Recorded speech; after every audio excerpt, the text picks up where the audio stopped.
Superman. The coolest thing that I find about Superman is that he can fly without any help from any gadgets or anything. He can just shoot up into the sky and fly anywhere he wants to, just like that. He is known for his super strength and his amazing ability to withstand great impacts to his body. Oh, and the X-ray vision, that's pretty cool too. He selflessly protects the city of Metropolis and makes a difference in the lives of its people by saving them from the bad guys in the city. He willingly puts himself in harm's way for people that he doesn't even know, and he doesn't think twice about it. Did you ever think to yourself, I want to be a superhero like that so that everyone will know my name? Or when you got older, did you ever say, I just want to be noticed? Or I just want to do something that people will remember me by? Well, why not do something? There's a quote from one of my favorite movies, Secretariat. It says, this is not about going back. This is about life being ahead of you, and you run at it, because you never know how far you can go until you run. If you want to be remembered, how far will you be willing to run? How much effort will you put forth? And how much motivation will you have to do what it takes to build your legacy? Let's step into the shoes, and by the shoes I mean the heels, of a beautiful young lady for a moment.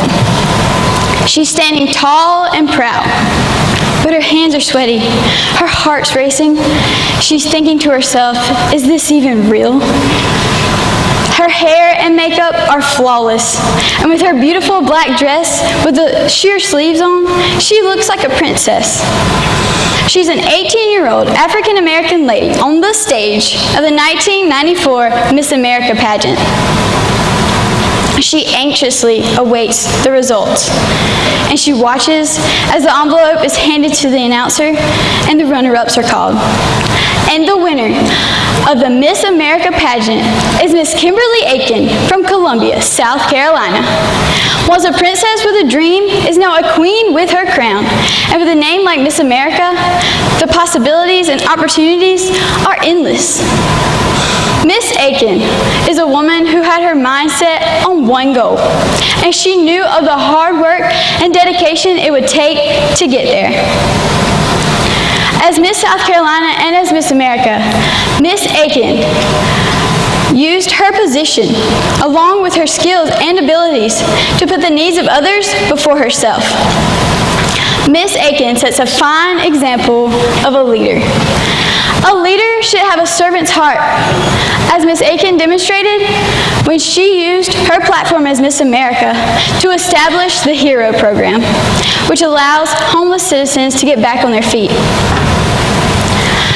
A leader should not only have a servant's heart, but they should also be a hard worker and dedicated to achieving a goal. A leader should be willing to serve others and expect nothing in return.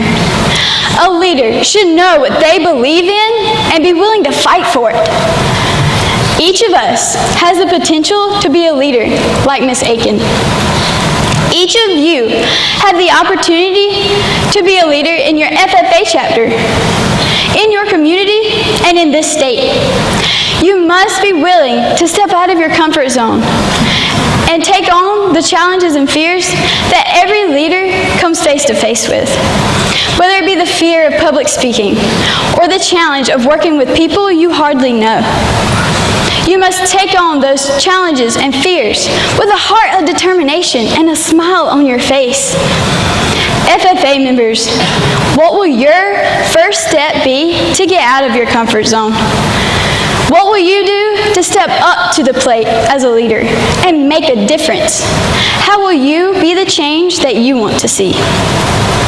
I'm sure many of us have wonderful examples of what a leader is, but I'm thinking of one particular story of a man who had the heart of a world changer. Picture this. There's a man on a long and difficult journey from a town called Jerusalem to a town called Jericho. Now this is way back in the day, before cars, paved roads, or a good pair of shoes. This man is just making his way along the path, minding his own business, when all of a sudden, out of nowhere, a group of robbers come and strip him of his belongings, beat him, and leave him for dead on the side of the road. It just so happens that a priest comes down the same path that the injured man is on. But the priest passes by on the other side of the path for fear of becoming unclean. A few moments later, another man, a Levite, comes down the same path, but he also passes on the other side of the path. Finally, a third man, a Samaritan, comes down the same path, and when he sees the injured man, he has compassion. He has mercy on him and helps him. The Samaritan takes time out of his own journey to help the injured man and to see to it that the expense of taking care of the man's injuries is paid for in full. The Good Samaritan had a selfless heart, and he did what was needed for the man, and he expected nothing in return. He had a selfless heart. That kind of heart and mindset is what can change the world. The Good Samaritan is a world changer, and you can be a world changer too. If you have a passion for FFA, for agriculture, or anything else in this world, you cannot sit back and say, someone else will do it. You cannot say, someone else will take the lead, someone else will figure it out. We cannot say that. No, we must be the world changers and make a difference in our homes, communities, state, and country. It is not enough to let life go by us. It is not enough to be sitting there stuck on our phones all day long with all those world-changing ideas stuck in our heads. It is time to take action and do something. I challenge you to leave your phone at home for a day, or at least a couple of hours. It will amaze you at how many world-changing opportunities you will find in everyday conversations you have with people you know, or in the simple tasks that you do every single day. Have you ever seen that commercial on TV about the Pass It On movement? It starts out by showing a man in an airport who sees someone drop something, so he goes over and picks it up for them. Then it shows a woman who saw what the man did, and it shows her holding the door for an elderly man. In turn, a young man who watched the kind lady's actions finds himself in a coffee shop, and he decides to buy some food for the homeless man sitting outside. FFA members and guests, if you want to be a difference maker like Miss Aiken, like Superman, or maybe even like the Good Samaritan, it starts with you and what you can do. Being a difference maker can start right here, right now. You don't even have to talk to people if that's not what you like to do. You can make a difference in someone's day by simply holding the door for someone. Or maybe just sharing a kind smile with someone who is looking down in the dumps. The commercial for the Pass It On movement resembles a chain reaction of kind deeds, of simple actions that speak louder than words. But for those who like friendly conversation or who just simply like to talk, you can be a difference maker and make a difference in someone's day by being a friend to someone who doesn't seem like they have a friend in the world. The first step to a conversation is listening.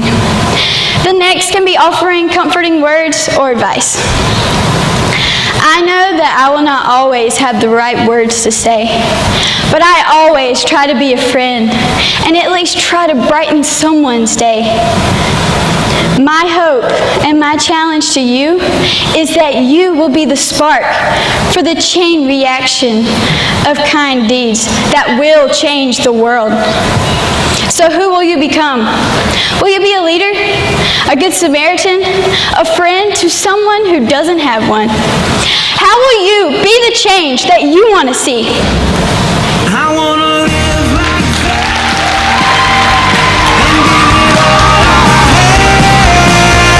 So that everything you say and do points to you. If love is who I am, then this is where I stand. tremendous. Your kindness, love for God, and passion for agriculture is contagious. This year, you truly show what it means to lead with a servant's heart, and I can't imagine it without your giggles, prayers, and support. Love always, Brandon, Kelly, Thomas, Katie, and Blair. South Carolina FFA, your 2015-2016 State Vice President, Candace Clinkscales. That grace can really change a heart. Do I live like your love is true? People pass, and even if they don't know my name. The honorary state degree is the highest degree a state can bestow upon supporters of the FFA. It is now time to recognize those who have achieved this degree. For the purpose of this ceremony, please welcome back to the podium State FFA President Katie Martin.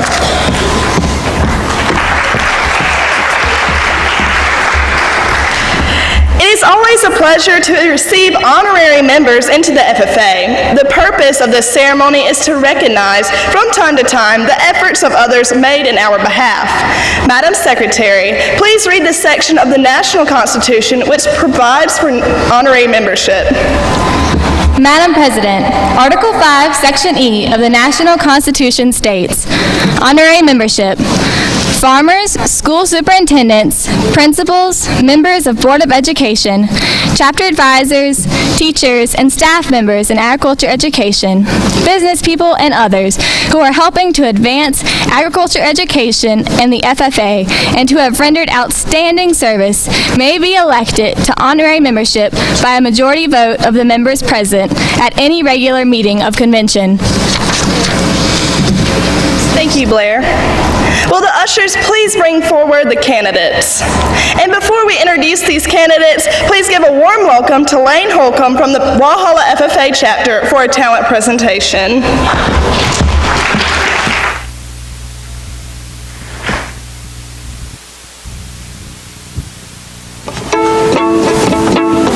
Distance for 2-4.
Thank you, Lane.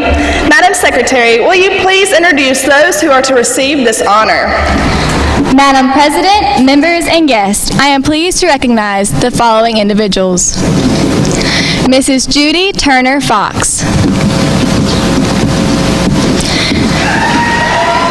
Mrs. Fox is the Public Relations Director for Lexington School District 3. Since 2004, she has had an important role in the success of the Batesburg-Leesville FFA chapter.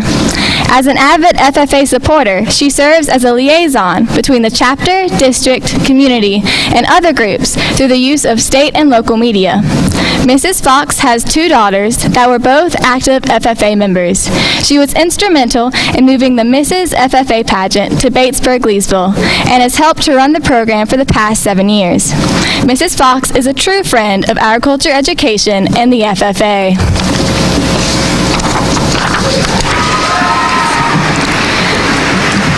Tim Faulkner. As the owner of Twin F Farm, Mr. Faulkner has been a supporter of FFA chapters in Lawrence County for many years. He opens his farm up every year so that local FFA chapters can grasp the depth of the poultry industry in South Carolina. He has also helped to fund several FFA trips and train career development event teams. Mr. Faulkner served on the Clemson Extension Advisory Committee for a number of years and was a great supporter of agriculture programs within the upstate of South Carolina. He currently serves as a Lawrence County Young Farmers President and has stepped up to serve as the Upstate Vice President for the South Carolina Young Farmers and Agribusiness Association.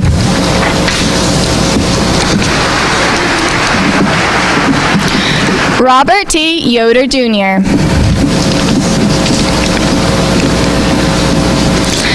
Mr. Yoder has been the president of the Lancaster County Farm Bureau since 2011.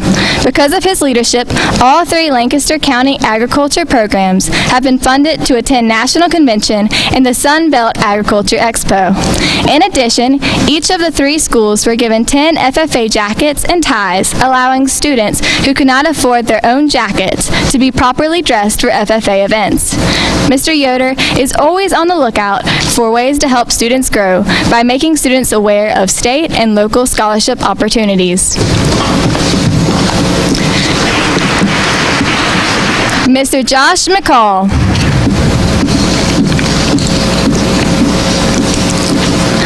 Mr. McCall is currently an agriculture educator at Walhalla High School.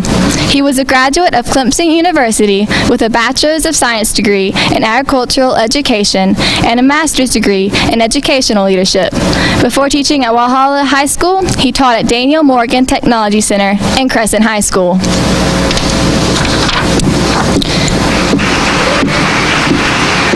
Mr. Ronnie Ford. Mr. Ford was a graduate of Fairmont High School in North Carolina. He earned a Bachelor of Science and a Master of Science degree in agricultural education at North Carolina Agricultural and Technical State University. He has taught at 4 high schools during his 32 years in agricultural education. He currently teaches at Timberland High School and is proud of his student successes in tool identification, soil judging, and FFA Cree-speaking career development events.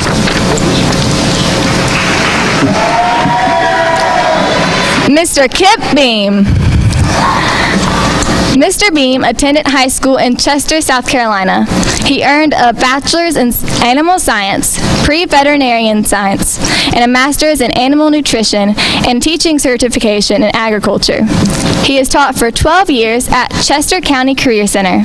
Before that, he was the Clemson Extension agent for his area.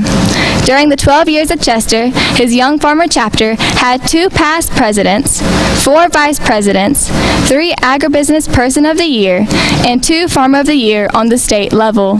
He also had the 2011 Adult Program of the Year for South Carolina Association of Agriculture Educators, Region 5, and hosted the State Young Farmer Tour. This concludes our list.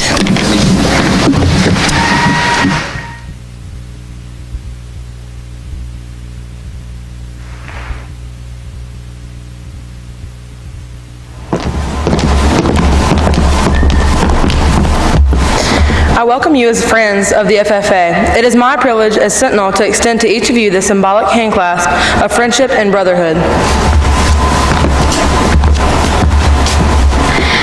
As reporter, I am pleased to inform you that the FFA is a national youth organization whose purpose is to develop agriculture leaders. Welcome to membership.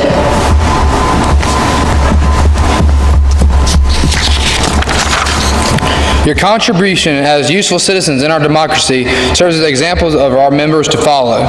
As treasurer, I welcome you to our organization. The FFA needs counsel and guidance from recognized leaders. It is my pleasure as secretary to add your name to our roll of honorary members.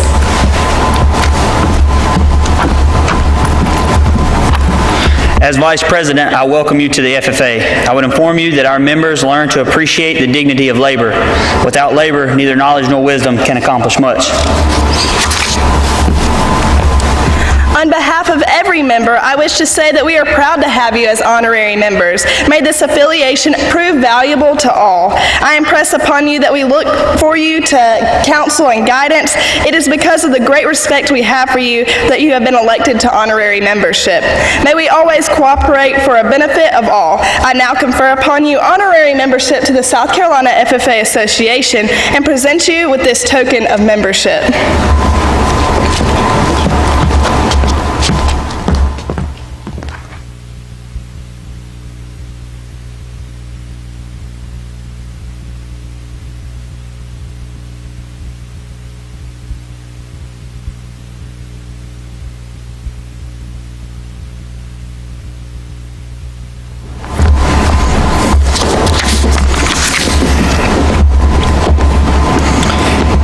Inspired by music and the piano since she was 7 years old, our next speaker, Abram Meyer, is no stranger to orchestrating her own future and that of her fellow FFA members when it comes to agriculture. Originally from Reedland, Iowa, Abram was elected to the 2015-2016 National FFA Officer Team as Central Region Vice President at the 88th National FFA Convention and Expo this past October. She is currently a sophomore at Iowa State University, majoring in agriculture business. Please join me in welcoming your 2015-2016 National FFA Central Region Vice President, Abram Meyer.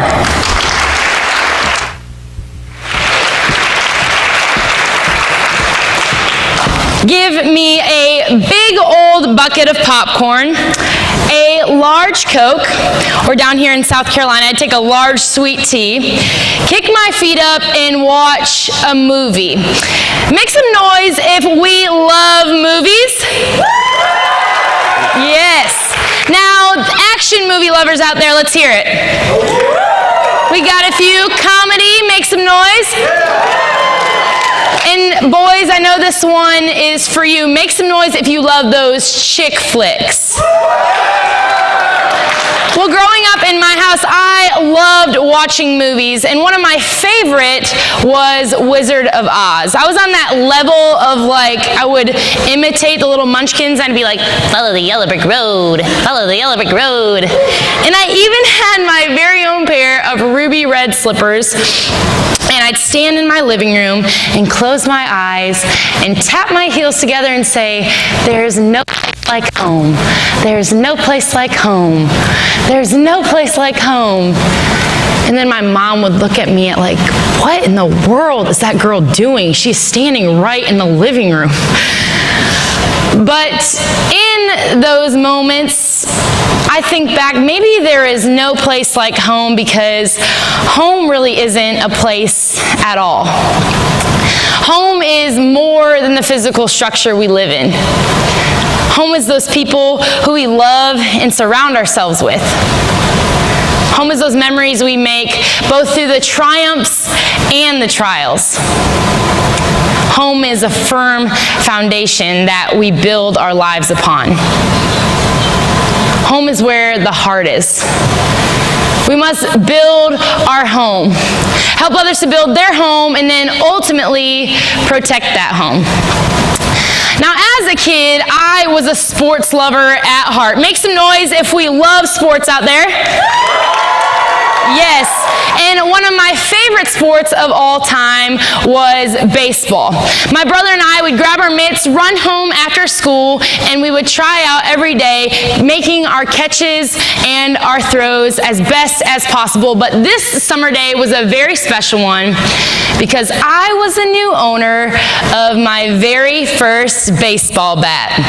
My dad had gotten home from work early, and I was about to put in some batting practice. Now, I don't know whoever thought it was a good idea to give a 9-year-old an aluminum object to swing around, but this day was about to be very, very big. So I strut out to the backyard. My dad is going to post up as the pitcher, and my brother as the catcher. I take my spot, plant my feet, and Dad starts throwing the pitches.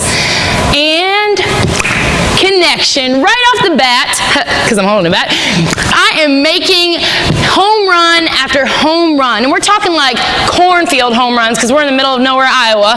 And this day couldn't get any better. And then Dad starts to warm up a little bit and throws a little faster. And all of a sudden, and it's like strike after strike after strike, and I'm thinking, shoot, there must be something wrong with this bat. I wind up one more time, and Dad throws the pitch, and okay, I've had it now. I gotta like blow off some steam. I walk around a little bit. I'm ready to go. And this time, I plant my feet firmly in the ground, stare down my dad, and in some 9-year-old way, I'm like, you're going down, old man. So he gets that ball ready. I know that this is going to be the hardest one he's thrown. I am gripping this bat, knuckles as white as paper, and he throws the pitch and connection. I'm like, cornfield home run? No, cornfield grand slam, people. Looking for it, looking for it. I can't find it anywhere, and I look at my dad, and his jaw has dropped to the ground. I look at my mom, who's like on the back porch, been reading Good Housekeeping or Better Homes and Gardens or whatever moms read, and she's got this horrified look. And that's when I hear it. Oh!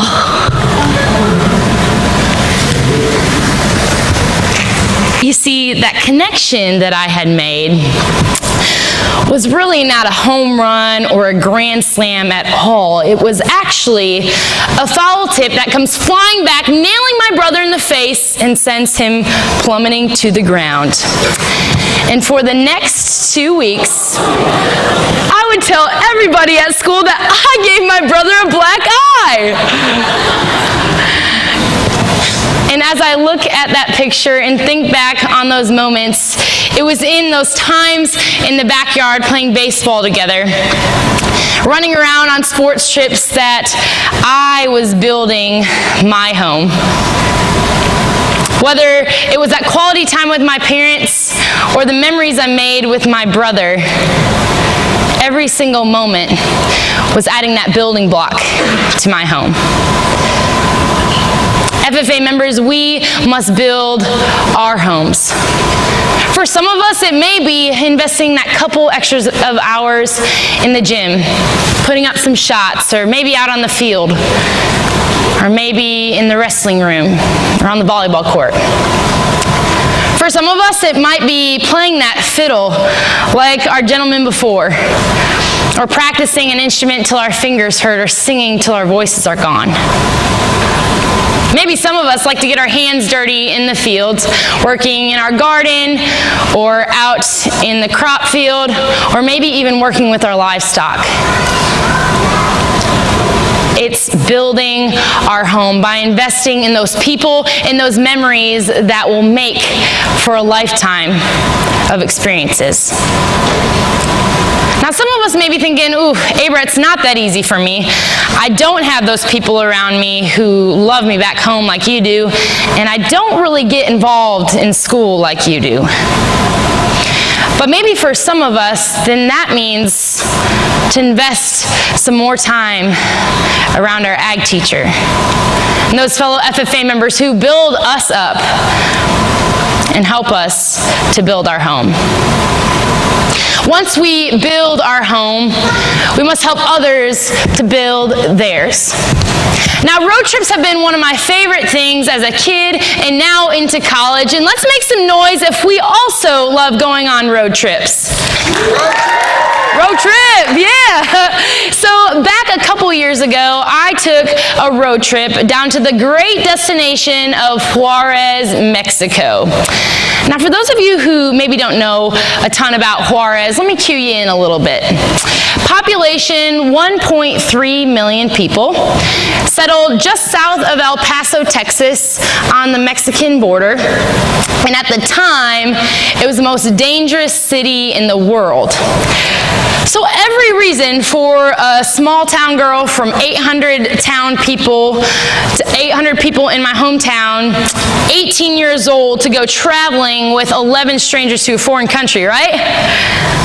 Wrong, but I was like, sign me up. And then my mom was like, stay at home. But I packed my bags up, loaded it into the car with these strangers, and was headed down for a mission trip. We arrive at the building site, and my mindset begins to change because now we are outside of a city with barren land all around, tattered barbed wire, and trash that lay all over the ground. The first day, we lay the cement brick for the foundation of this house that we are going to build, and I'm starting to think, shoot, I signed up for way more than I thought. It's the day after Christmas. I could be at home with my family right now, spending quality time with them, and I'm down here putting myself to work. And day after day, we're putting in work, and the week is starting to unfold much differently than I had expected.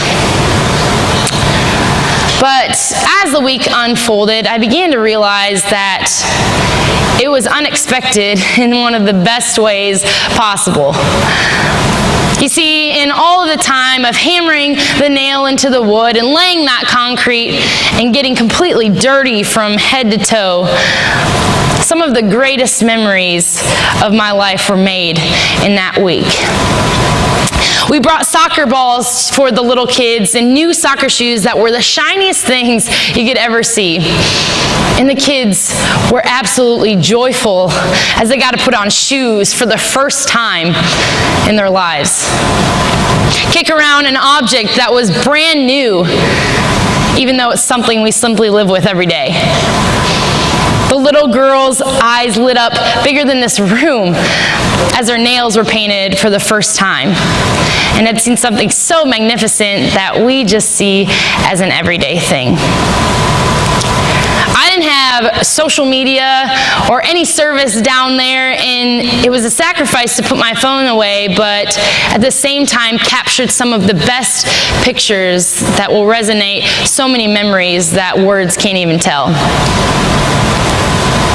All of this happening, it didn't happen until the last day that I realized just what was so unexpected. It was at the dedication ceremony of the house, and we stand around praying on the family as we're about to depart, and the wife says something that I will never forget. She said, "In front of us stands this beautiful house that you have built us. But this is not yet our home."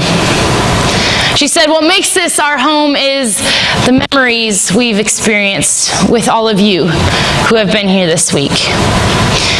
It's the relationships that we'll share as we raise our little boys, and all the times that are spent growing together as a family." As I returned home, I realized that Juarez, Mexico would forever have a piece of my heart because it was in that week that those people were helping me to build my home. You see, those 11 strangers had just become 11 of my best friends. That family helped me realize that there is much more joy to be found than in simple objects that we experience every day, but in relationships and memories that will last absolutely a lifetime. So what are you doing to help others build their home? People in your home, in your school, your communities, and your chapters need your help. For us in these Blue Jackets, it may simply be inviting over that classmate after school and showing them that we care. It could be simply waving at somebody in the hallway and telling them to have a great day with a smile. Or maybe it's just showing people what the FFA has to offer in building up a home. For parents and teachers in the room, maybe some of us need to ask our student or our child how their day is going beyond what's happening in the classroom. We must help others to build their home. And now some of us may be thinking, hey bro, I have my own home built, I am good to go. But ponder this for a second. What good is our mansion that we've built up ourselves if it's surrounded amongst the slums of everyone else's? Our home is where the heart is. And once we help others to build that home, we must ultimately protect that home that we've built. Now take a trip with me back to Northeast Iowa, where I grew up, and beyond the baseball fields, it was a small town that I grew up in, which meant a pretty darn small school too. I had 6 kids in my class through the 8th grade, and that meant that we were combined in the classrooms. But regardless of how jam-packed we were in with all of the other grades, the favorite part of the day for every single elementary school kid was what? Recess. So I run out to the playground. I am pumped to take on the recess field day after day. And although we were jam-packed into those rooms, my best friend was in the other classroom, and we would meet out on the playground because we knew that it was about to go down. We took over the kickball fields, we had those home runs going, in Foursquare we would hit it down and hope that we could take somebody out while we were doing it. And it was just a joyful time that we had together, but today was a little bit different. I ran out to the school grounds ready to get this recess started, but when I made eye contact with my friend across the playground, he was not in the same exciting mood as I was. He kind of walked around with his head down and just didn't really participate in anything during that time. I was pretty little, so I didn't think much of it. I was going to have a good time on the playground, and I head back inside after recess is over and proceed on with my day. The time ticks by, and it's time to head home on the school bus. So I hop on. We didn't have iPods at the time. We had these little Walkman CD players, so I've got my little Walkman because I'm super cool. Pop my headphones in, and I am jamming. And then my friend hops on the bus once again. Waiting for him to proceed to the back of the bus, he takes a seat right in the front. And again, I don't think much of it, and I just continue jamming. We get on our way, and all of a sudden, I hear a boy in his class from the back of the bus yell up, "You're a crybaby! You're a crybaby!" And that boy, sitting in the front, stands up from a seat, turns around, and yells back, "Shut up!" And with tears running down his face, sits back down in his seat and stares out the front window. In that moment, I realized I wasn't protecting my home. I wasn't protecting my brother. I could have simply walked up to check to make sure he was okay, and I didn't even do that.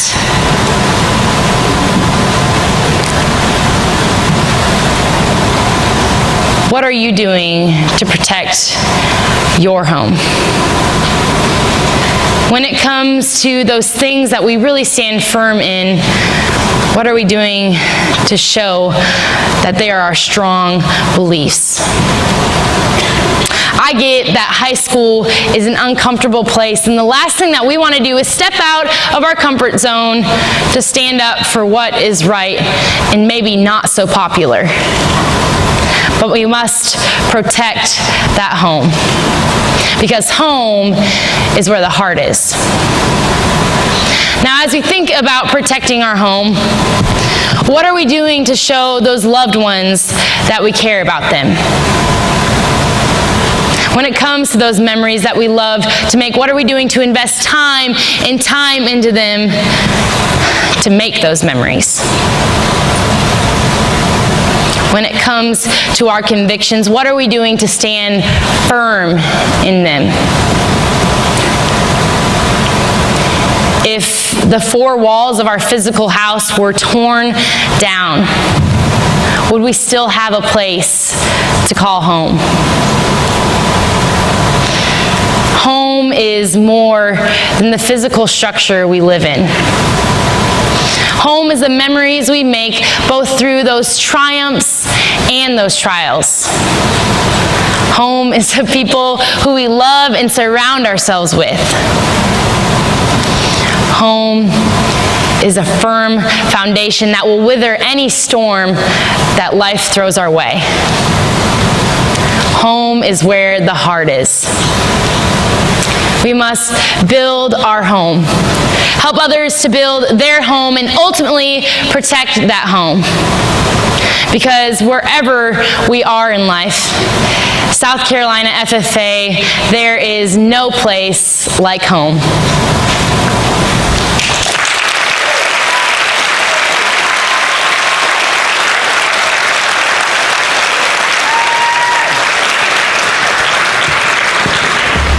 Thank you for sharing your words of wisdom with our FFA members. We are delighted that you could join us for our 89th South Carolina FFA State Convention.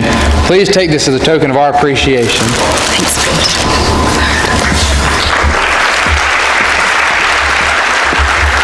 And at this moment, I'll turn the chair back over to our State President, Katie Martin.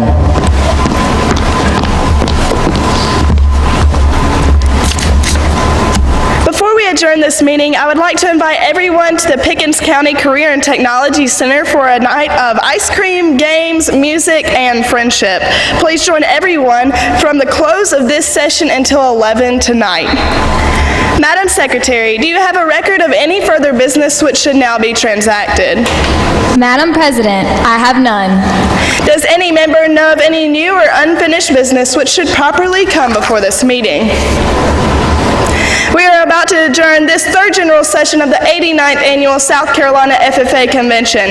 As we mingle with others, let us be diligent with labor, just in our dealings, courteous to everyone, and above all, honest and fair in the game of life. Please join me in a salute to our flag. I pledge allegiance of the United States of America to the republic for which it stands, one nation, indivisible, with liberty and justice for all. I now declare this session adjourned.